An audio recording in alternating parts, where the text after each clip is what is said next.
चलिए मैं स्टार्ट करते हैं हमारे आज के टॉपिक को। लास्ट पार्ट में हम लोग ने भाई क्वेश्चन नंबर 12 तक एक 20 मार्क्स का टेस्ट टाइप किया था, है ना। अब आज क्वेश्चन नंबर 13, जिसने पिछला क्वेश्चन नंबर 12 तक का ये क्वेश्चन जो मैंने करवाए थे ये सारे, अगर आपने नहीं देखा है ना तो लिंक डिस्क्रिप्शन बॉक्स में है। ये इसी का पार्ट 1 था, जरूर देख के आओ तो तुमको बहुत हेल्पफुल होगा, है ना। अब आज करते हैं क्वेश्चन नंबर 13 से, जहां पे हम लोग और देखेंगे कि और कौन से क्वेश्चन आ सकते हैं जो बोर्ड के लिए इंपॉर्टेंट है। तो उसी में देखो पहला क्वेश्चन, उसी में देखो सबसे पहला क्वेश्चन आता है आपके लिए कि आपको इस टेबल को कंप्लीट करना है। Complete the following table and construct express the consumption function at 200 crore level of income.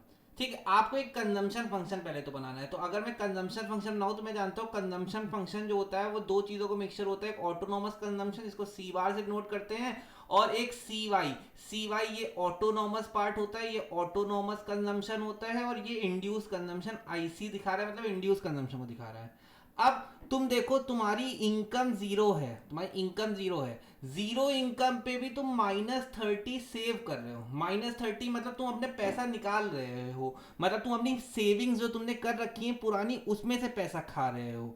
ठीक, तो अगर तुम -30 सेव कर रहे हो तो अगर मैं यहाँ पे एक कॉलम एक नया ऐड कर लूँ, अगर मैं यहाँ पे एक नया कॉलम ऐड कर लूँ कंजम्पशन का, है ना, यहाँ पे एक नया कॉलम ऐड कर लूँ कंजम्पशन का सी का, तो अगर तुम -30 सेव कर रहे हो तो तुम +30 कंज्यूम कर रहे होगे।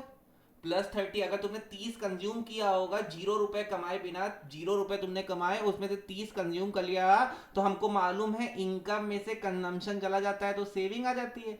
अब तुम खुद देखो, इनकम जीरो है, कंजम्पशन नहीं मालूम, सेविंग -30 दे रखी है, तो इधर चला जाएगा जीरो, ये -30 इधर जाएगा तो +30 इज इक्वल टू ये कंजम्पशन उधर चला जाएगा तो प्लस कंजम्पशन।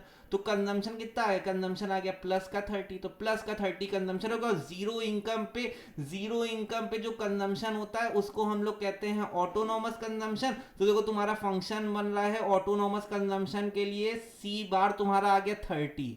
अब सी, ये सी ढूंढना है जिसको हम लोग एमपीसी कहते हैं, है ना, एमपीसी कहते हैं। तो एमपीसी निकालने के लिए अब क्या करेंगे।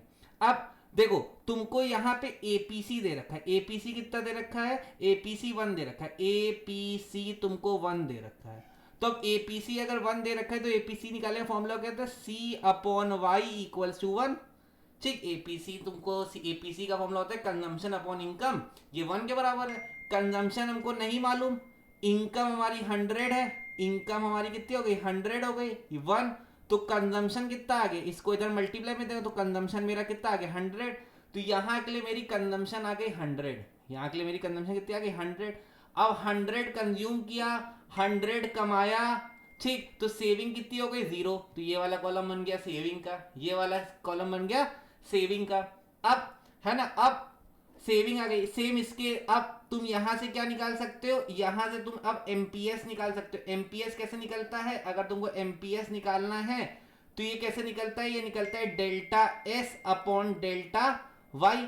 तो तुम देखो जीरो माइनस जीरो, अब तुमको डेल्टा एस कैसे निकालोगे, डेल्टा एस निकल जाएगा सेविंग्स भाई अभी कितनी है, सेविंग कितनी है, जीरो, है ना, और पुरानी सेविंग कितनी थी, -30, है ना। तो तुम्हारी अभी की सेविंग कितनी हो गई, चेंज इन सेविंग कितना हो गया, +30, तो मेरा चेंज इन सेविंग आ गया +30। ठीक, सेम ऐसे ही चेंज इन इनकम निकालोगे तो चेंज इन इनकम अभी कितनी है, 100, चेंज इन इनकम अभी कितनी है, 100। पुरानी इनकम कितनी थी, पुरानी इनकम है 100 और पुरानी इनकम है 0। तो, है ना, तो पुरानी इनकम कितनी हो गई, 0, तो 100 - 0 कितना हो गया, चेंज इन वाई तुम्हारा 100 का आ गया। तो ये तुम्हारा चेंज इन वाई तुम्हारा 100 आ गया। तो तुम्हारा एमपीएस, ये जीरो गया, तुम्हारा एमपीएस आ गया 0.3।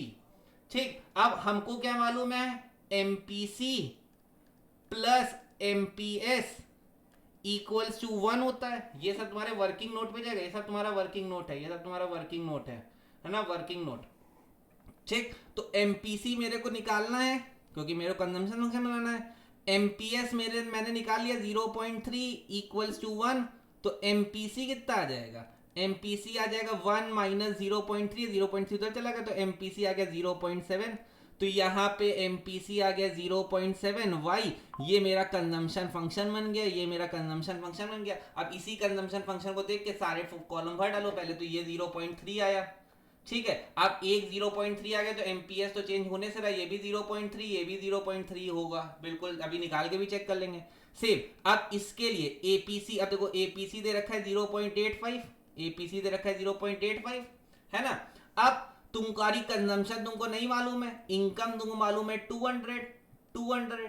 जरा कैलकुलेटर चलाएंगे, कैलकुलेटर चलाएंगे हम अपना, है ना, और 200 इंटू 0.85 करेंगे तो मेरा आ जाएगा 170, मेरी कंजम्पशन आ गई 170, मेरी कंजम्पशन यहाँ वाला कॉलम आ गया 170, तो 170 मेरी कंजम्पशन है, मेरी इनकम 200 है, तो मेरी सेविंग कितनी हो जाएगी +30।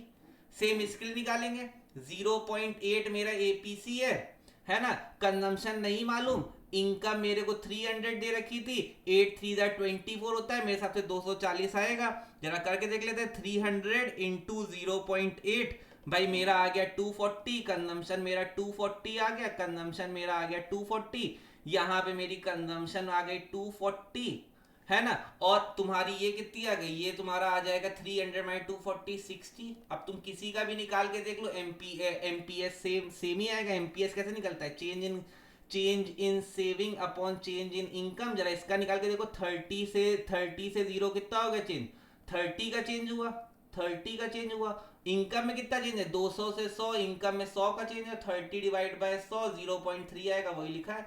सेम यहाँ पे 60 से 30 चेंज कितने का है, 30 का चेंज है। इनकम में 300, इनकम से 200, 200 इनकम से 300 हो गई, तो 100 का चेंज आया, तो यहाँ पे भी तुम्हारा कितना हो गया 0.3 हो गया, टेबल भर गई। बहुत इजी क्वेश्चन, इजी क्वेश्चन में से एक है, बस ध्यान से भरना है, कंजम्पशन फंक्शन ध्यान से बनाना है, मेन बनाना ये बात थी, ये हाईलाइट थे। अगर 4 मार्क्स का क्वेश्चन था तो 2 मार्क्स सिर्फ कंजम्पशन फंक्शन बनाने के थे और एक टेबल भरने के 2 नंबर। ठीक, तो ध्यान से देखो, ये सब वर्किंग नोट है, ये सब मेरा जो है ना, ये सब यहाँ से ये सब वर्किंग नोट के अंदर जाएगा। अगर ये नहीं दिखाओगे तो एग्जाम में नंबर नहीं मिलेंगे, लगेगा बगल वाले से छाप लिया है तुमने, तो ये सब वर्किंग नोट में जाएगा, ये सब वर्किंग नोट जाएगा। तो जरूर से जरूर वर्किंग नोट बनाना, और इसको अगर नहीं समझ में आए तो एक बार वापस से वीडियो को रिवाइंड करो, क्योंकि जितनी बार रिवाइंड करो उतना ही अच्छा है ना, रिवाइंड करके दोबारा देखो, है ना, और ऐसे क्वेश्चन जरूर प्रैक्टिस करो, बहुत हेल्पफुल है। ठीक, तो ये हो गया 4 मार्क्स है, एक बहुत इंपॉर्टेंट क्वेश्चन जो आने के चांसेस है। चलो अगले पे चलते हैं। इसी का देखो मैंने एक 4 नंबर का एक और पार्ट रखा है कि अगर एक्स आंटे, अगर देखो क्या लिखा है, एक इकोनॉमी है उसमें एक्स आंटे एग्रीगेट सप्लाई जो है वो एक्स आंटे एग्रीगेट डिमांड से कम है ना। तुम्हारी जो सप्लाई है ना, एक्स आंटे एक्सपोर्ट सब भूल जाओ, बस ये सोचो तुम्हारी सप्लाई कम है डिमांड से। सप्लाई कम है डिमांड से मतलब जो हाउसहोल्ड जो है ना, जो हाउसहोल्ड है वो डिमांड ज्यादा कर रही है ना, जो डिमांड ज्यादा कर रही है। ठीक, अब और सप्लाई जो है, वो जो सप्लाई है वो उससे कम है, मतलब सप्लाई हो रही है लेकिन ये अगर 3 गुना बढ़ रहा है तो इसे 2 ही गुना बढ़ रहा है, सप्लाई कम है। तो इसको देख के क्या होगा, इसको देख के तुम्हारे लेवल ऑफ आउटपुट, इनकम और एम्प्लॉयमेंट में क्या फर्क पड़ेगा। भाई डिमांड ज्यादा आ रही है तो हाउस होल्ड क्या करेगा, और सामान बनाने की कोशिश करेगा। अगर वो पहले 300 यूनिट आउटपुट बनाता था, है ना, तो और डिमांड आ रही थी 400 यूनिट की, ये सप्लाई ये थी, डिमांड इसकी थी, तो अब क्या करेगा फर्म, वो फर्म इस 400 बनाने के लिए क्या करेगा, अपने आउटपुट को क्या करेगा, अपने आउटपुट को क्या करेगा, इंक्रीज कर देगा, तो आउटपुट इंक्रीज हो जाएगी। ये आउटपुट इंक्रीज करने से क्या होगा, ज्यादा सामान बनाएगा तो ज्यादा उसको इनकम जनरेट होगी, ज्यादा इनकम जनरेट होगी तो इनकम भी बढ़ जाएगी, इनकम बढ़ जाएगी तो ये ज्यादा सामान बनाने के लिए, ज्यादा सामान बनाने के लिए जो ज्यादा लेबर की जरूरत पड़ेगी, ज्यादा लोगों की जरूरत पड़ेगी, तो उससे क्या होगा, तुम्हारी इंप्लॉयमेंट भी बढ़ जाएगा, तुम्हारा इंप्लॉयमेंट भी बढ़ जाएगा। ठीक है, तो अगर तुम्हारी एग्रीगेट सप्लाई लेस है एग्रीगेट डिमांड से इकोनॉमी में, तो सप्लाई लेस है तो सप्लाई और डिमांड ज्यादा है, तो सप्लाई बढ़ाने के लिए क्या करेगा, वो और सामान बनाएगा, उससे आउटपुट और बढ़ जाएगा, आउटपुट और बढ़ जाएगा तो उससे इनकम और जनरेट होगी, है ना। जब जैसे जैसे ज्यादा सामान बनाएगा तो ज्यादा बिकेगा, ज्यादा बिकेगा तो ज्यादा इनकम आएगी, ज्यादा इनकम आएगी तो उस ज्यादा इनकम से ज्यादा आउटपुट बनाने के लिए ज्यादा लेबर की जरूरत पड़ेगी, तो ज्यादा लेबर्स को बुलाना पड़ेगा, उनको काम पे रखना पड़ेगा, तो इससे अनएम्प्लॉयमेंट कम होगा, एम्प्लॉयमेंट इंक्रीज करेगी, है ना। समझ में। अब देखो इस आंसर को लिखना कैसे, मैंने लिख के कैसे रखा है, तो देखो in an economy if x ante aggregate supply is less than aggregate demand it implies that, अब देखो ये अंडरलाइन वाली बात है, it implies that the household are planning to consume more than what firms expected them to, है ना। क्या है, हाउस होल्ड जो है वो ज्यादा प्लान कर रहे हैं कंज्यूम करने का, वो ज्यादा कंज्यूम करने का सोच रहे हैं। जो फर्म एक्सपेक्ट कर रही थी,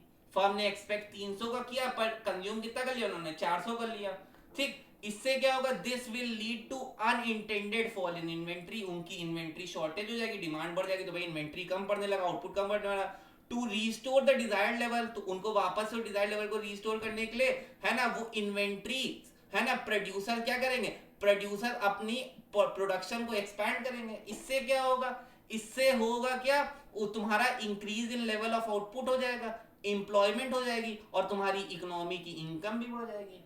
ठीक है, जो बातें मैंने बोली हैं अभी तुमको समझाया, उसको लिखना कैसे, क्या कीवर्ड्स है, जो ये मैंने येलो से किया है वो सब कीवर्ड्स हैं, तुमको उसको लिख के अंडरलाइन करना है मेन, कि टीचर तुम्हारा वही पढ़े बोर्ड में, है ना। क्योंकि अगर वही मेन मेन बातें वो पढ़ेगा देखेगा, तुम अच्छे से हाईलाइट कर रहे हो इंपॉर्टेंट बातें को, तो उसकी भी मेहनत कम होगी, है ना। फॉर एग्जांपल अगर मान लो एग्जामिनर है, कॉपी चेक करने आया, अपनी बीवी से लड़के आया, सुबह 2 थापड़ा बीवी उसकी कंटाप मार के भगा के उसको भेजी के चल निकल जाते हैं, है ना। तो अगर मार के भेजी है तो वो गुस्सा कहाँ उतारेगा, बीवी पे तो उतार नहीं सकता है गुस्सा, उतारेगा अगर उस पर गुस्सा तो बीवी घर के बाहर, फिर रहो 4 दिन बाहर और खाना भी नहीं मिलेगा।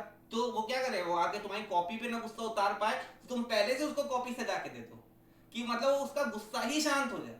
तुम्हारी कॉपी इतनी खूबसूरत होनी चाहिए कि उसका गुस्सा ही शांत हो जाए, उसको इतना मजा मिले तुम्हारी कॉपी चेक करने में कि वो बीवी के लिए रात को जाए तो बिल्कुल वो वैलेंटाइन वीक, पूरा पूरा वीक भर वो वैलेंटाइन वीक मनाए उसके साथ जाके, है ना। तो समझ लो ना, तुमको अपनी कॉपी इतना अच्छा सजाना है कि तुम्हारा एग्जामिनर खुश हो जाए, उस एग्जामिनर के खुश होने से उसकी बीवी भी खुश हो जाए, है ना। और अगर एग्जामिनी जो तुम्हारी एग्जामिनर है, अगर वो लड़की है, वो औरत है, तो उसका वो इतना खुश हो जाए कि उसका पति को जाके वो खुश करे, है ना। तो आप बात समझिए, आपको कॉपी सजानी है, क्योंकि जितना आप कॉपी सजाओगे, जितना अच्छा आप आंसर लिखोगे, जितना आप अंडरलाइन करोगे चीजों को, उतना ज्यादा वो फायदा देगा आपको भी, एग्जामिनर को भी आसानी रहेगी। जब एग्जामिनर को आसानी तो नंबर आपको ज्यादा देगा, जहां पे आपको 3 मिलने चाहिए तो शायद आपके लिए 5 लिखते हैं, है ना। तो देखो आंसर्स कैसे लिखने हैं, क्या कीवर्ड्स है, वो हाईलाइटेड देखो मैं कैसे हाईलाइट कर रहा हूँ। ठीक, तो उम्मीद करता हूँ आपको अभी तक ये वाला क्वेश्चन 8 नंबर के क्वेश्चन दोनों जो मैंने समझाया बहुत अच्छे से क्लियर होंगे, है ना। चल, अब एक क्वेश्चन है कि ऐसा क्वेश्चन आता है मनी बैंकिंग से, बहुत अच्छा क्वेश्चन है। The central bank is the sole currency issuing authority of an economy, इस स्टेटमेंट को जस्टिफाई करना है। तो हाँ बिल्कुल भाई, अगर मैं बात करूं तो तुम ये बात बिल्कुल सही है, जो सेंट्रल बैंक है वो ही एक मात्र ऐसी इंस्टीट्यूशन है जो करेंसी को इशू करती है ना, वही करेंसी को इशू करती है। और ये करेंसी को सिर्फ एक ही आरबीआई या सेंट्रल बैंक ही क्यों इशू करती है, क्यों, क्योंकि वो मनी को स्टेबलाइज कर सके, है ना। कोई फ्रॉड जैसी चीजें, कोई नकली नोट ना प्रिंट होने लगे, तो उन सबको स्टेबलाइज करना, इकोनॉमी ज्यादा ऊपर ना भागे, उन सबको स्टेबलाइज करना, वो सब इसलिए उन सबको ध्यान रखने के लिए एक सेंट्रल बैंक बनाया गया, जो सबको वो मनी प्रिंट करती है, और जब जरूरत होती है मनी प्रिंट करती है ना, और सप्लाई करती है ना। अगर रोकना होगा तो मनी सप्लाई को रोक भी सकती है, बढ़ा भी सकती है, अलग अलग उसके लिए टूल भी होते हैं, यूज करती है, क्वांटिटेटिव टूल, क्वालिटेटिव टूल्स। ठीक है, तो ये स्टेटमेंट बिल्कुल सही लिखा हुआ है ना। अब कुछ केसेस होते हैं जिसमें सेंट्रल बैंक मनी सप्लाई नहीं करती, जैसे आरबीआई नोट्स तो इशू करती है, आरबीआई नोट्स तो इशू करती है, पर कुछ नोट्स हैं जैसे 1 रुपए का नोट, 2 रुपए का नोट, 5 रुपए का नोट, जो पहले आता था, पुराने नोट्स थे, है ना, वो आरबीआई नहीं इशू कर रही थी, वो गवर्नमेंट ऑफ इंडिया इशू कर रही थी, तो उससे ही मनी सप्लाई इंक्रीज होती, लेकिन वो एक एक्सेप्शन केस है, वो एक एक्सेप्शन केस है, जब आरबीआई उसको इंस्ट्रक्शन देती है तब वो इशू करती है। और आजकल तो इशू भी नहीं होते, 5 रुपए के नोट, 2 रुपए के नोट किसी को देखने को भी नहीं मिलते, बहुत पहले मैंने तो देखे हैं, अब आप लोग ने पता नहीं देखे या नहीं देखे हैं। ठीक, तो देखो इसका आंसर मैं क्या क्या बातें लिखूंगा। ठीक है, तो सबसे पहले this statement is generally true, भाई ये हाईलाइटेड वर्ड, ये स्टेटमेंट भाई बिल्कुल सही है। Central bank typically hold a monopoly on the issuance of Nations currency, है ना भाई, उनके पास मोनोपोली है मतलब वही एक सिंगल प्रोड्यूसर है जो नोट इशू कर सकता है। दिस अलाउज देम, क्यों ऐसा करता है, this allows them to control the money supply control करेगा, एंड मेंटेन मॉनेटरी स्टेबिलिटी मतलब कंट्री में कोई मनी रिलेटेड दिक्कत ना आए, है ना, किसी का जो पैसा कम ज्यादा ना पड़े, तो मॉनेटरी स्टेबिलिटी प्रोवाइड करता है। ठीक, however there might be a minor exception, जो मैंने एक्सेप्शन बोला भी, depending upon the specific legal framework of a country. कुछ एक्सेप्शंस हो सकते हैं कंपनी की या तुम्हारे लीगल फ्रेमवर्क कंट्री के डिपेंड करते हुए, ठीक है। तो वो एक्सेप्शन वाली बात यहाँ पे मेंशन करना जरूरी है, ये इंपॉर्टेंट है। ये लिखोगे ना तो तुम्हारा आंसर एक्स्ट्रा मतलब कुछ अलग दिखेगा, है ना। तो जो मतलब 2 नंबर का है तो कुछ अलग भी तो दिखाना है यार, टीचर को लगे कि हाँ तुम पढ़ के आओ। इतना तो देखो, इतना तो सब लोग बना बना के अपने शब्दों में लिख के आएंगे ही आएंगे, लेकिन वो एक्सेप्शन वाली बात है ना, क्यों वो एक्सेप्शन दे। कुछ एक्सेप्शन हो सकते हैं जिसमें सेंट्रल बैंक वो इशू ना करे अथॉरिटी, है ना, पैसा, तो वो वाली बातें भी मेंशन करके आओ, है ना। However there might be a minor exception depending upon the specific legal framework of a country. ठीक है, ठीक है। उम्मीद करता हूँ ये आंसर कैसे लिखना है समझ में आया होगा। अगला, money serves as a measure of standard deferred payment. अब स्टैंडर्ड डिफर्ड पेमेंट का मतलब क्या होता है कि हम मनी को स्टोर करके रख सकते हैं फ्यूचर पेमेंट करने के लिए। फ्यूचर मतलब लंबे टाइम बाद पेमेंट करने के लिए हम मनी को स्टोर करके रख सकते हैं। तो ये बात बिल्कुल सही है भैया, हम पैसे को रोक सकते हैं। ऐसा नहीं होगा मैं पैसे अगर लॉकर में रखूं तो पैसे में जंक लग जाएगा, है ना, ऐसा नहीं होता है। या पैसों में कीड़े लग जाएंगे भाई, पैसे, ऐसा भी नहीं होने वाला है। तो भाई हम उसको फ्यूचर के लिए सेव कर सकते। जैसे बार्टर सिस्टम में होता था कि जो तुम्हारे गुड्स होते थे उनको तुम लंबे समय के लिए यूज में नहीं ला सकते थे, मतलब रख नहीं सकते थे, ठीक है। वो स्टैंडर्ड ऑफ डिफर्ड पेमेंट को प्रिफर नहीं करते थे, है ना। वो उसका बहुत बड़ा ड्रॉबैक था जो मनी ने फुलफिल किया, मनी ने सही किया, ठीक है। तो ये स्टेटमेंट बिल्कुल सही है। तो अब देखो इसका आंसर कैसे लिखेंगे, है ना। Money serves money serves as a measure of standard of deferred payment because it provides a common benchmark for valuing future payments। भैया it provides a common benchmark for valuing future payment। This means that when a loan is taken or a contract is made for future payment, अगर मान लो तुमने कोई loan ले लिया है या कोई कॉन्ट्रैक्ट ले लिया जिसमें तुमको पैसा फ्यूचर में देना है, the value of money is understood and agreed upon by all parties involve. ये मनी की जो वैल्यू है ये सबने बिल्कुल डिसाइड कर लिया कि अगर तुमने 1 लाख का लोन लिया तो आपको 1,20,000 लौटाने हैं। तो ये सबने मतलब पूरा अंडरस्टूड अग्री कर लिया है। इससे क्या होगा, इससे स्मूथ फाइनेंशियल ट्रांजैक्शंस हो सकेंगे ओवर टाइम में। ऐसा नहीं होगा कि भाई मनी की जगह अगर फॉर एग्जांपल मैंने बोला कि आज मैं तुम मेरे को लोन दे दो 1 करोड़ रुपए का, इसके बदले में तुम इस कार को रख लो, ठीक है, इस कार को रख लो। तो जिसको तुमने कार गिरवी रखी है, तुमने फॉर एग्जांपल ये सौदा कार छोड़ो, तुमने इसको एक काऊ के लिए कर लिया। मैं काऊ, देखो ये मेरी सपोज कर लो ये काऊ है ना। काऊ ऐसी दिखती नहीं है लेकिन मैं मान लो एक काऊ है ना, काऊ के लिए कर लिया। काऊ जब मैंने इसको लोन पे रखा था तब ये 1 साल की काऊ थी, मतलब 1 साल तुरंत पैदा हुई, 1 साल की थी, है ना। ये 15 लीटर मिल्क दे लेती थी, 15 लीटर मिल्क देती थी। ये 15 लीटर जब मिल्क में बेचने जाता था तो 500 रुपए का बिक जाता था, 500 रुपए का बिक जाता था। ठीक, तो इस गाय की पर डे की वैल्यू 500 रुपए थी, तो इसके बदले मेरे को लोन मिल गया। लेकिन जब मैं 10 साल बाद लोन रीपे करने गया तो ये गाय कितने साल की हो गई, 10 साल की हो गई। अब ये जो दूध देती है वो सिर्फ 5 ही लीटर देती है, 5 लीटर दूध 100 रुपए का बिकता है। तो भाई तुम्हारे गाय की कीमत कम हो गई, है ना, गाय की कीमत कम हो गई। तो अब जो लोन है उसकी भी वैल्यू गिर जाएगी। उतना पैसा हम क्यों रीपे करें, हमने अगर 5 लाख रुपए ले रखे हैं तो मैं 5 लाख, मेरी गाय तब 5 लाख के लायक थी, आज वो 1 लाख के लायक भी नहीं है, तो मैं 5 लाख क्यों रीपे करूं, या 5 लाख के बदले में 6 लाख क्यों रीपे करूं। वो लोन ही देना नहीं जाएगा, लोन का पैसा मार के बैठ जाएगा, गाय पुरानी हो गई और मेरे पास पैसा भी आ गया, सब काम हो गया उसका। तो उससे उससे तुम्हारे फाइनेंशियल ट्रांजेक्शन भाई प्रॉपर नहीं हो पा रहे थे। तो वो जो ड्रॉबैक था उसको कौन सही किया, ये मनी ने सही किया, ठीक है। तो वही मैं बता रहा हूं कि ये फैसिलिटेट करता है स्मूथ फाइनेंशियल ट्रांजेक्शन को ओवर टाइम को, ठीक है। समझ में आया क्यों फ्यूचर पेमेंट में मनी सर्व करता है एक स्टैंडर्ड डिफर्ड पेमेंट। देखो उसका एक बहुत अच्छा एग्जांपल है, एक अच्छा आंसर मैंने लिखा है। क्या लिखा है, money serves as a measure of standard deferred payment because it provides a common benchmark for value future payment. This means that when a loan is taken or a contract is made for future payment the value of money is understood and agreed upon by all parties, है ना। ये सब कुछ agree हो रहा है सारे party में। इससे क्या होगा, एक स्मूथ फाइनेंशियल ट्रांजैक्शन हो जाएगा इग्नोर में, है ना। क्योंकि मैं मनी को अगर स्टोर करके रखूंगा या मैं मनी लौटाऊंगा तो मनी की वैल्यू नहीं गिरेगी, है ना। हम लोग ये मान रहे हैं, ठीक है। उम्मीद करता हूँ ये पूरा आंसर आपको समझ में आया होगा, दोनों पार्ट जिसके मैंने जो जस्टिफिकेशन दिया वो क्लियर होंगे, ठीक है, ठीक है। चलिए अगले क्वेश्चन पे आते हैं। अब इकोनॉमिक टाइम्स का read the text carefully of the economic times dated 8 June 2020। Economic times का आर्टिकल है, मैंने वहीं से लिया है। क्या आर्टिकल था, the reserve bank of India rate setting a panel unanimously decided to keep the benchmark lending rate unchanged 6.5%. The committee voted to remain focused on withdrawal of accommodating monetary policy. ठीक, on the basis of given text and common understanding identify the by lending rate उसने बढ़ा दिया है, या lending rate उसने 6.5% रख दिया है. lending rate मतलब उधार देने का रेट है ना. मैंने बोल दिया कि आरबीआई जो है ये कमर्शियल बैंक है, इसको लोन प्रोवाइड करती है ना, इसको पैसे देती है ना. उसके लिए उस पैसे को देने के लिए एक रेपो रेट डिसाइड किया जाता है, एक लेंडिंग रेट डिसाइड किया जाता है, वो 6.5% है. ठीक है, उसने मतलब बिना कोई जस्टिफिकेशन दिए 6.5% रेट सेट कर दिया है. ठीक, अब ये क्यों ऐसा किया है आरबीआई ने, क्या इकोनॉमिक इशू यहाँ पे इंडिकेट किया जा रहा है, क्यों मतलब क्यों तुम्हारा जो लेंडिंग रेट है उसको 6.5% पे क्यों बढ़ा दिया गया है भाई, क्यों बढ़ा दिया गया? क्यों? क्योंकि लोगों के हाथ में मनी सप्लाई ज्यादा हो गई होगी. जो जनरल कमर्शियल बैंक पब्लिक को लोन देती है, तो इस पब्लिक के हाथों में पैसा, लोन ज्यादा पहुंच गया, लोगों के हाथों में पैसा ज्यादा पहुंच गया. जब मनी सप्लाई ज्यादा होगी ना, जब लोगों के पास ज्यादा पैसा है तो डिमांड ज्यादा करेंगे. जब लोग डिमांड ज्यादा करेंगे ना, लोग बहुत डिमांड करने लगे, बहुत ज्यादा डिमांड करने लगे. उस डिमांड से क्या हुआ? उस ज्यादा डिमांड से हुआ क्या? तुम्हारी इन्फ्लेशन आ गई, है ना. इन्फ्लेशन आ गई. मैंने क्या बोला? तुम्हारी जो एग्रीगेट डिमांड है वो ज्यादा हो गई एग्रीगेट सप्लाई से. इससे क्या आ गया? इससे आ गया डिमांड पुल इन्फ्लेशन.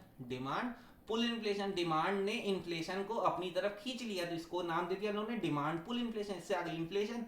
इस इन्फ्लेशन को कंट्रोल करने के लिए, इस इन्फ्लेशन को रोकने के लिए आरबीआई मनी सप्लाई कंट्रोल कर लेता है, तो आरबीआई ने लेंडिंग रेट महंगा कर दिया. मतलब उसने रेपो रेट महंगा कर दिया, आरआर महंगा कर दिया. Repo rate is the rate at which RBI lends money to commercial bank.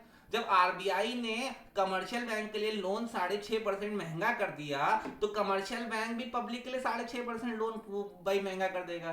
तो इससे क्या होगा? लोग भाई कमर्शियल बैंक से लोन लेना कम कर देंगे. तो भाई इकोनॉमी में जो मनी सप्लाई है वो रिड्यूस हो जाएगी, धीरे धीरे रिड्यूस हो जाएगी. ठीक, धीरे धीरे जब मनी सप्लाई रिड्यूस होगी तो उससे क्या होगा? डिमांड भी रिड्यूस होने लगेगी. डिमांड लोग कम करने लगेंगे तो एडी जो ज्यादा हो गया था एएस से, अब वो एडी क्या होने लगेगा? वापस से एएस के बराबर आने लगेगा, है ना. इससे वो इन्फ्लेशन कंट्रोल में आ जाएगा. तो इकोनॉमिक इशू क्या डिस्कस किया जा रहा है यहाँ पे? मेन इकोनॉमिक इशू जो मेरे को लगता है यहाँ पे इन्फ्लेशन डिस्कस किया जा रहा है. जरा आंसर पढ़ते हैं.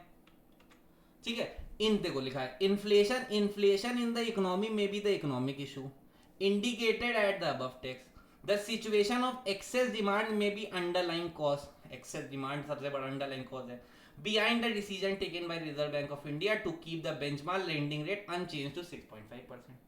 है ना, 6.5% पे ही उसको रोके रखा गया. क्योंकि हमको लेंडिंग रेट को कम नहीं करना है, क्योंकि अभी हमारी मनी सप्लाई बहुत ज्यादा है लोगों के हाथों में, उससे डिमांड बहुत ज्यादा आ रही है, इन्फ्लेशन बहुत ज्यादा पहुंच गया है. तो उसको कम करने के लिए हम लोग क्या करेंगे? उस बेंचमार्क को अनचेंज रखेंगे जब तक मनी सप्लाई इक्विलिब्रियम पे वापस ना आ जाए. तो ये सबसे बड़ा इकोनॉमिक इशू जो डिस्कस किया गया, बहुत इंपॉर्टेंट बात, ये सब ध्यान देने वाली बात. इतनी जल्दी सोचना कि भाई लेंडिंग रेट नहीं कम किया गया, मतलब रेपो रेट नहीं कम किया गया. रेपो रेट क्या कौन सा रेट होता है? रेपो रेट वो रेट होता है जिसमें आरबीआई कमर्शियल बैंक को लोन देती है जिस रेट पे. तो उसको कोई चेंज नहीं लाया गया है, मतलब मनी सप्लाई में कोई चेंज नहीं लाया गया है. तो मनी सप्लाई को मतलब हमको अभी कंट्रोल में नहीं आई है मनी सप्लाई. वो क्यों कंट्रोल में नहीं आई? क्योंकि इन्फ्लेशन बहुत ज्यादा है. इन्फ्लेशन को रोकने के लिए ये काम किया गया सबसे बड़ा. तो सबसे बड़ा इकोनॉमिक इशू इन्फ्लेशन है. ठीक है, अगर यहीं पे मनी रिड्यूस कर दिया जाता, इसको अगर रिड्यूस कर दिया जाता, कई क्वेश्चन में ऐसा है कि लेंडिंग रेट रिड्यूस कर दिया गया है, मतलब मनी सप्लाई को इंक्रीज करना चाह रहा है आरबीआई इकोनॉमी में, है ना. और अगर अनचेंज रखा है या बढ़ा दिया गया तो मनी सप्लाई खींचना चाह रहा है. क्यों खींचना चाह रहा है? क्योंकि इकोनॉमी में इन्फ्लेशन आ गया. ठीक है, यहां से ये वाला क्वेश्चन, ये वाली बात कभी ना कभी, मतलब ये तो मैंने चलो केस स्टडी फॉर्म में दे दिया है तुमको, है ना. अब ऐसे डायरेक्ट क्वेश्चन ही बहुत आते हैं कि 6.5% इन्फ्लेशन रेट था या रेपो रेट 6.5% था, अब उसको 5.5% कर दिया गया है. तो बताओ इसका क्या इंपैक्ट होगा? 6.5% से 5.5% कर दिया गया, मतलब रेपो रेट गिरा दिया गया, मतलब लेंडिंग रेट सस्ता कर दिया गया, मतलब मनी सप्लाई बढ़ाना चाह रही है, मतलब इकोनॉमी में हम लोग मनी को इंजेक्ट करना चाह रहे हैं, है ना, कि इकोनॉमी में और पैसा जाए, तो रेपो रेट इसलिए डिक्रीज किया गया है. ऐसे क्वेश्चन बहुत आते हैं। यहाँ से क्वेश्चन पकड़ो कि हूबहू क्वेश्चन तो मैं भी गारंटी नहीं ले सकता हूँ कि आएगा आएगा, लेकिन मिलता जुलता क्वेश्चन 100% आएगा, है ना। चलो सेकंड पार्ट पढ़ते हैं। Discuss the likely consequence on money supply if rate setting panel would decrease the set rate। अगर वो रेट डिक्रीज कर देगा तो अभी देखो मैंने बोला कि मनी सप्लाई इंक्रीज हो 6.5% 5.5% कर देगा तो उससे क्या होगा, मनी सप्लाई इंक्रीज हो। अभी देखो वही बात बोली, देखो सेकंड पार्ट में वही क्वेश्चन भी आ गया। तो देखो if the rate setting panel would have decreased the benchmark lending rate, the commercial bank may reduce their lending rate, consequently it may encourage the borrowings by the general public lending to increase in money supply in the economy। बिल्कुल money supply increase हो जाएगी। ठीक है, ठीक है, समझ में आया, समझ में आया। अभी तक देख लो हम लोगों ने कितने नंबर का क्वेश्चन पेपर कर लिया, है ना। हम लोग ने याद किया 4 नंबर, 4 8 नंबर, है ना, 8 4 12 नंबर, 12 और ये 4, है ना, 12 4 18 नंबर का, बस सॉरी 12 4 16 नंबर का हम लोगों ने अभी तक पेपर कर लिया है। ठीक है, अब 16 और देखो 2 4 6, है ना, 16 और 6, 16 6 हो जाएगा 22। अभी 22 मार्क्स का पेपर होने वाला है और चेक करना आपके 22 में से कितने आ रहे हैं। अभी तक तो 16 में चेक करो, ये क्वेश्चन करने के बाद 22 हो जाएगा तो चेक करना 22 में अभी तक कितने आ रहे हैं। ठीक है ना। उम्मीद करता हूँ सबके 22 में 22 आ रहे हैं। अगर नहीं आ रहे हैं तो कोई बिल्कुल दिल पे लेने वाली बात नहीं है, यहाँ से सीखो, क्योंकि मेन तो एग्जाम में 22 में 22 लाना है ना। यहाँ पे तो ठीक है, चलो नकम ज्यादा मैं तो सिखा ही रहा हूँ, मैं तो सिखाने के लिए आया हूँ। ठीक है, चल अब देखो इसमें तुमको रेवेन्यू रिसिप्ट और कैपिटल रिसिप्ट में क्लासीफाई करना और वैलिड आर्ग्यूमेंट देना है इसके लिए। तो इंटरेस्ट रिसीव्ड ऑन लोन, भाई इंटरेस्ट रोज रोज रिसीव होता है, हर महीने रिसीव होता है, तो ये कैसी रिसिप्ट हो गई, रेवेन्यू रिसिप्ट हो गई। लोन तुमने दे रखा है, उस पर इंटरेस्ट तुमको रिसीव हो रहा है तो पैसा आ रहा है, पैसा आ रहा है, रोज रोज हर महीने इंटरेस्ट मिलेगा। जो मैंने लोन दे रखा है उस पर हर महीने हर साल इंटरेस्ट चार्ज करूंगा, हर 6 महीने पे हर 3 महीने में चार्ज करूंगा। तो ये भाई रिकरिंग नेचर का है, तो रिकरिंग नेचर का तो रेवेन्यू नेचर का है, रेवेन्यू नेचर का है और पैसा आ रहा है, रिसिप्ट आ रही है, इनकम आ रही है, तो रेवेन्यू रिसिप्ट हो गया। ठीक, तो रेवेन्यू रिसिप्ट हो गया। इसमें इसको तो मैं रेवेन्यू रिसिप्ट में लिखूंगा। तो 1 नंबर रेवेन्यू रिसिप्ट लिखने का और आंसर जस्टिफाई करने का 1 नंबर है। ठीक, डिसइन्वेस्टमेंट मतलब तुमने असेट बेच दी। डिसइन्वेस्टमेंट मतलब तुमने असेट बेच दी है, असेट बेच दी है, असेट बेच दी है, तो तुम्हारे पास से असेट चली गई है, लेकिन तुम्हारे पास क्या आ गया, पैसा आ गया। तुम्हारे पास क्या आ गया, पैसा आ गया, वो असेट बेच के पैसा आ गया है। ठीक, तो असेट कम हो गई, पैसा आ गया, तो ये क्या होगा, रिसिप्ट तो हुआ है, लेकिन ये रिसिप्ट भाई रोज रोज तुम असेट नहीं बेचोगे, रोज रोज डिसइन्वेस्टमेंट नहीं करोगे, तो ये कैसी रिसिप्ट हो गई, कैपिटल रिसिप्ट हो गई। ये कैसी रिसिप्ट हो गई, कैपिटल रिसिप्ट हो गई। ठीक है, फिर अगला क्या है, financial assistant by the government of USA for promoting girl education. भाई गर्ल एजुकेशन भाई बढ़ानी है, फाइनेंशियल असिस्टेंट इंडिया को यूएस प्रोवाइड कर रहा है, तो ये कैसा हो गया, ये रेवेन्यू रिसिप्ट हो गया। भाई ये असिस्टेंट भाई अक्सर मिलती है तो रेवेन्यू रिसिप्ट हो गई। ठीक है, चलिए पढ़ते हैं। तो ये कैपिटल रिसिप्ट, पहला वाला रेवेन्यू रिसिप्ट, दूसरा वाला कैपिटल रिसिप्ट, तीसरा वाला रेवेन्यू रिसिप्ट। ठीक है, अब देखो आंसर पढ़ते हैं। Interest received on loan is a revenue receipt because it is neither create liability nor causes reduction in asset of the government। बिल्कुल सही बात। Disinvestment receipt, sale of government company or capital receipt as it causes reduction in asset। भाई ठीक, financial assistant by the government of USA for promoting girl education is revenue receipt as it neither creates any liability nor causes reduction in asset. भाई वो हमको दे रहे हैं, grant दे रहे हैं, unilateral transfer कर रहे हैं, मैं ये ले तो कैसा होगा, रेवेन्यू रिसिप्ट हो गया। ठीक है, इससे ना कोई एसेट बढ़ गई ना लायबिलिटी बढ़ गई, तो फाइनेंशियल असिस्टेंट क्या हो गया, तुम्हारे लिए रेवेन्यू रिसिप्ट हो गया। ठीक है, आंसर जस्टिफिकेशन 2 नंबर के हिसाब से इतना जस्टिफिकेशन तो तुमको चाहिए ही चाहिए, मतलब तुमको मालूम होना चाहिए एक तो डिवीजन, फिर उसके बाद वो जस्टिफिकेशन। ठीक है, ठीक है, ठीक है, ठीक है, ठीक है, ठीक है, ठीक है, अभी तक उम्मीद करता हूँ ठीक है सब। ठीक, चल अब आ जाते हैं कि तुमको डिस्टिंग्विश करना है फिजिकल डेफिशिएंट में और रेवेन्यू डेफिशिएंट। अगर तुमसे कोई बोले फिजिकल डेफिशिएंट क्या होता है, तो फिजिकल डेफिशिएंट होता है total expenditure minus total receipt excluding borrowings. क्या होता है, total expenditure minus total receipt excluding borrowings. मतलब टोटल एक्सपेंडिचर के अंदर जब तुम करते हो तो इसमें रेवेन्यू रिसिप्ट, रेवेन्यू एक्सपेंडिचर और कैपिटल एक्सपेंडिचर दोनों आ जाता है। और टोटल रिसिप्ट में तुम जब जाते हो तो इसमें रेवेन्यू रिसिप्ट और कैपिटल रिसिप्ट दोनों आ जाती हैं। ठीक है, तो ये दोनों का एडिशन होता है, तो ये फिजिकल डेफिसिट हो गया। बस इसमें बोरोइंग एक्सक्लूड होता है टोटल रिसिप्ट में से। रेवेन्यू डेफिसिट क्या होता है, रेवेन्यू डेफिसिट होता है revenue receipts sorry revenue expenditure minus revenue receipts, ये होता है। तो डिस्टिंग्विश करना है तो कर दो, है ना, ज्यादा। तो अब इसको कैसे लिखोगे, Physical deficit refers to the excess of government total expenditure over its total receipt excluding borrowings over a fiscal year. यहाँ पे फॉर्मूला लिख देना एक चाहो तो, physical deficit is equals to total expenditure minus total receipt bracket में excluding borrowings, है ना. दूसरा revenue deficit refers to excess of government revenue expenditure over revenue receipts over physical year. तो revenue deficit is equals to revenue expenditure minus revenue receipts.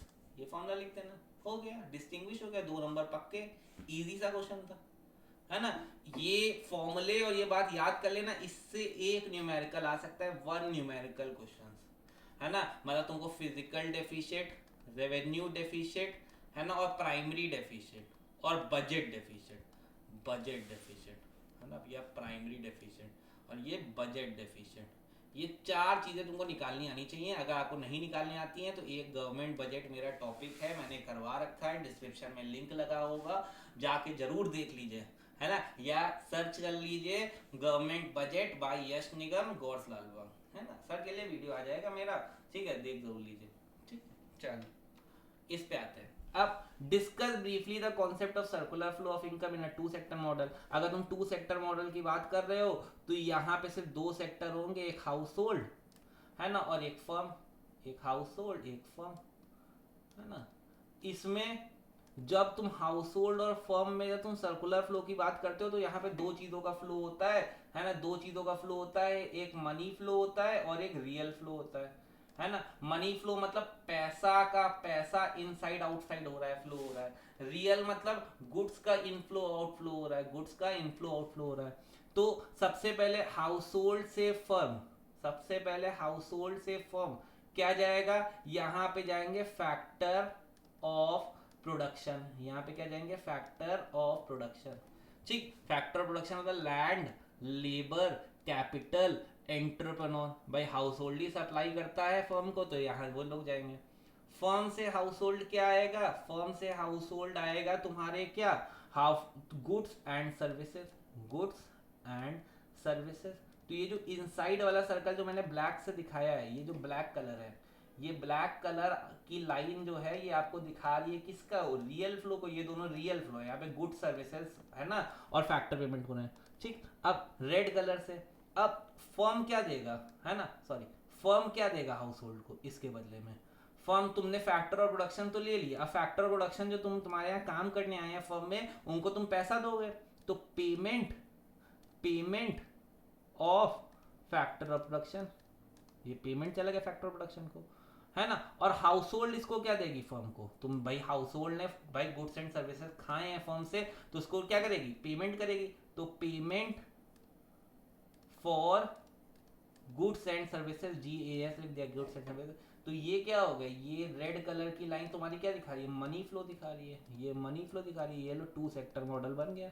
अब 2 sector model तुम ऐसे बना देना है और इसको एक्सप्लेन करके लिख देना है. तो कैसे लिखेंगे और कैसे बनाएंगे, देखो इस साफ मैंने बनाया. हाउस होल्ड से फर्म की तरफ गया तुम्हारी फैक्टर सर्विसेज, है ना, ये तुम्हारा कैसा फ्लो हो गया, रियल फ्लो हो गया, RF मतलब रियल फ्लो हो गया. और यहाँ फर्म से गया गुड सर्विसेज, ये रियल फ्लो हो गया. तो अंदर वाला कॉलम हमेशा रियल फ्लो दिखाते हैं. तो एरोज और सही बनाना है. रियल फ्लो कैसे दिखाना है, रियल फ्लो अंदर, दोनों रियल फ्लो अंदर. बाहर वाला payment of goods and services money flow, और फैक्टर पेमेंट्स मनी फ्लो, है ना, बाहर वाला मनी फ्लो को दिखा रहा है. तो अब देखो क्या है, in a 2 sector economy model, households are the owners of factor production, land, labor, capital, entrepreneur. Firms combine these factor production to produce goods and services. They make factor payment, rent, wages, interest to household, which turn are spent by the household on consumption of final goods and services. Thus income earned by factor production flows back to the production units, है ना, in the form of aggregate consumption expenditure, thereby completing circular flow of income. ठीक, here the inside arrows represent real flows and outside arrows shows money flow. इतना आपको mention करना है, screenshot लेके wallpaper बना के रख लो, क्योंकि 2 sector model, 3 sector model, 4 sector model का कोई भी क्वेश्चन लिखने को आएगा ही आएगा. और ये 3 to 6 नंबर के क्वेश्चन में कोई भी एक क्वेश्चन हो सकता है. बहुत इंपॉर्टेंट है, सर्कुलर फ्लो ऑफ इनकम पढ़ लो जाके, मेरा यूट्यूब पे एक वीडियो पढ़ा है, जरूर से जरूर पढ़ लो जाके। मेरा क्या, तुम किसी का भी देखो, मैं अपना बार बार कहता जरूर हूँ, लेकिन मेरा मेरा मकसद बस ये है कि पढ़ लो। मैं अपने हिसाब से बता सकता हूँ भाई मैंने ऐसे बता रखा है। दूसरे क्या होता है, तुमको कोई पसंद है, कोई टीचर अच्छा पढ़ा रहा है, जाके उसका देख लो, बस देख लो यार, क्योंकि बोर्ड पे 100 में 100 चाहिए, उसके लिए कोई वो नहीं है। क्योंकि एक बार बोर्ड में 100 में 100 आ गए भाई, बिल्कुल लाइफ बन गई है। क्योंकि भाई कभी मतलब अगर तुम किसी भी मेरिट बेस्ड पेपर में बैठोगे, चाहे मेरिटियस, जहाँ पे मेरिट पे तुमको मार्क्स मिलते होंगे यूनिवर्सिटी के लिए, है ना, तुम हमेशा तारीफ ही करोगे कि यार इकोनॉमिक्स पढ़ना तो वहीं जाके पढ़ना, है ना, यार नहीं मेरे, यार मैं नहीं, मेरी तारीफ करो, जिससे ही पढ़े होगा उसकी तारीफ जरूर करो। तो पढ़ लो, थोड़े दिन है, 7 8 10 दिन जो भी बाकी है ना, पढ़ लो, अभी भी कुछ नहीं बिगड़ा है। अगर तुमने 10 दिन पढ़ लिया और रोज 6 घंटे बैठ के पढ़ लिया, 10 दिन भी अगर है, 10 दिन पढ़ लिया, रोज 6 दिन पढ़, रोज 6 घंटे का तो 6 × 10 60 आवर्स में, यार 60 आवर्स पे बहुत ज्यादा बोल रहा हूँ, तुम बैठोगे ना, तुम 20 से 30 घंटे में इकोनॉमिक्स की किताब खत्म कर सकते हो याद करके, है ना, और अच्छे आंसर बना के। 20 से 30 घंटे, मतलब रोज 2 घंटे भी दो ना। और इकोनॉमिक्स पेपर में अगर 5 दिन की छुट्टी है तो 10 घंटे निकलते हैं, और अभी 5 दिन पेपर बाकी हैं, 10 घंटे यहाँ से निकल रहे, पेपर हो जाएगा आराम से, बहुत टेंशन वाली बात नहीं। इकोनॉमिक्स बहुत हलवा सब्जेक्ट है, 12th की तो बहुत हलवा है, कोई टेंशन वाली बात ही नहीं है। ठीक है, ठीक है, चलिए अब एक और क्वेश्चन करते हैं। अब real GDP is a better indicator of economic growth compare to nominal GDP. भाई रियल जीडीपी हाँ बिल्कुल बेटर इंडिकेटर है। क्यों? क्योंकि हम लोग जब नॉमिनल जीडीपी मेजर करते हैं तो नॉमिनल जीडीपी जो है वो बेस प्राइस है, ये करंट प्राइसेस को लेके मेजर किया जाता है, और रियल जीडीपी जो है वो बेस प्राइसेस को लेके मेजर करा जाता है।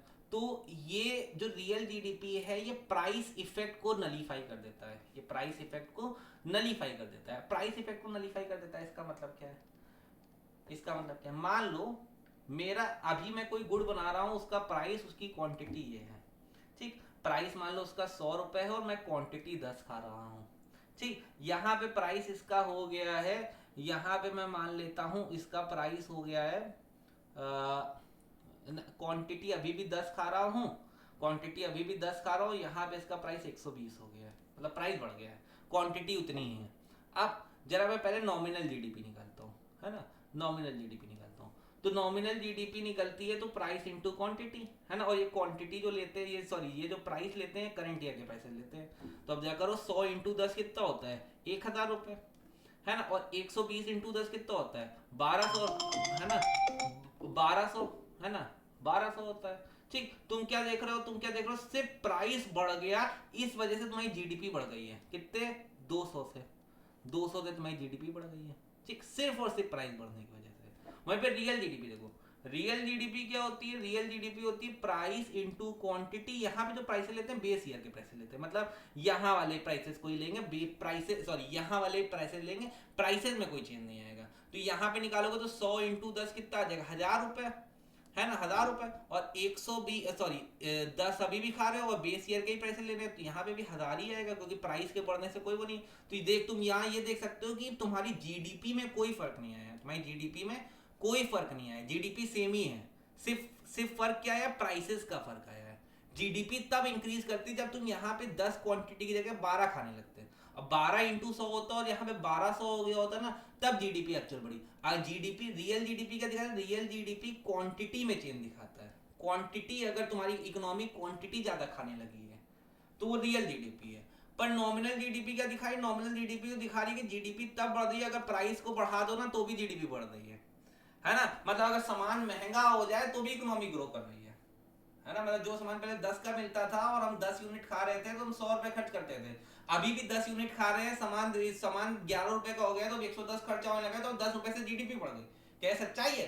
प्राइस बढ़ने से कभी जीडीपी का कोई फल लेना देना होना चाहिए? नहीं, जीडीपी तो तब बढ़ेगी जब तुम 10 यूनिट खा रहे थे, है ना, और अब 12 खाने लगो, ठीक है, तब एक्चुअल में तुम देखोगे तुम्हारी इकोनॉमी की जीडीपी बढ़ी है, इकोनॉमी में इकोनॉमी वेलफेयर के मोड उस तरफ जा रही है, आउटपुट बढ़ा रही है, तो रियल जीडीपी। देखो मैंने इसको एक्सप्लेन कैसे करा है, यस, कहाँ गया मेरा, हाँ, पेन ले लेता हूँ, ये, yes, real GDP is the money value of all final goods and services in a domestic territory of an economy measured at base year prices, whereas nominal GDP is the money value of all final goods and services produced in the domestic territory of an economy measured at current year prices. कौन से prices पे?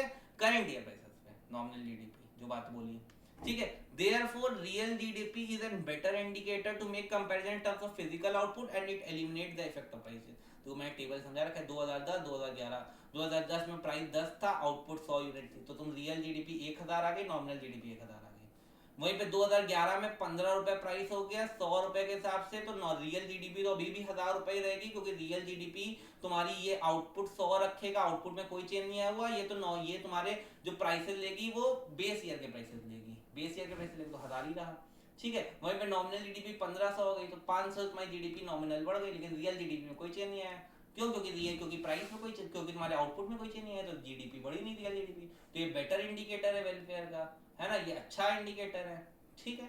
उम्मीद करता हूँ यहाँ तक जितने मैंने आज क्वेश्चन करवाए तुमको समझ में आए होंगे. ऑलमोस्ट उन्होंने 25 to 30 मार्क्स का तुमको आज पेपर करवाया है ना. तो तुम चेक करो तुम्हारे कितने नंबर बन रहे हैं. अब जाते जाते एक होमवर्क क्वेश्चन, ये क्वेश्चन मैं होमवर्क में तुम पहले करोगे, होमवर्क में करोगे, आंसर टाइप करके कमेंट में बताओ मेरे को, ठीक है. नेक्स्ट पार्ट ऑफ वीडियो में मैं जरूर से इसका सोल्यूशन लेके आऊंगा, ठीक है. तब तक के तुम्हारा क्या काम है, इसका answer full fledged answer comment में मेरे को लिख के बताओ. नहीं कमेंट में लिखना चाहते हो तो मेरे को व्हाट्सएप करो, ये मेरा व्हाट्सएप नंबर है 8090955373. अगर तुमको मेरी वीडियोस पसंद आ रही हैं तो प्लीज एक रिक्वेस्ट है, वीडियो शेयर करें अपने और ज्यादा दोस्तों के साथ, अपने ग्रुप्स में, है ना, अपने अनऑफिशियल ग्रुप्स में स्कूल के, है ना. ऑफिशियल वाले में शेयर मत करिएगा, अनऑफिशियल ग्रुप में इसको ज्यादा से ज्यादा शेयर करें, है ना. तब तक के लिए अगर आपको पसंद आ रहा है तो जरूर से जरूर पढ़ते रहें, लाइक करते रहें, सब्सक्राइब करते रहें मेरे से, ठीक है ना. तो मिलते हैं आपसे नेक्स्ट वीडियो में. तब तक के लिए अच्छे से पढ़ाई करते रहो बोर्ड्स तक, क्योंकि ये 1 महीने अगर तुमने पढ़ लिया तो जिंदगी भर मौज ही मौज है, ठीक. चल टाटा बाय बाय.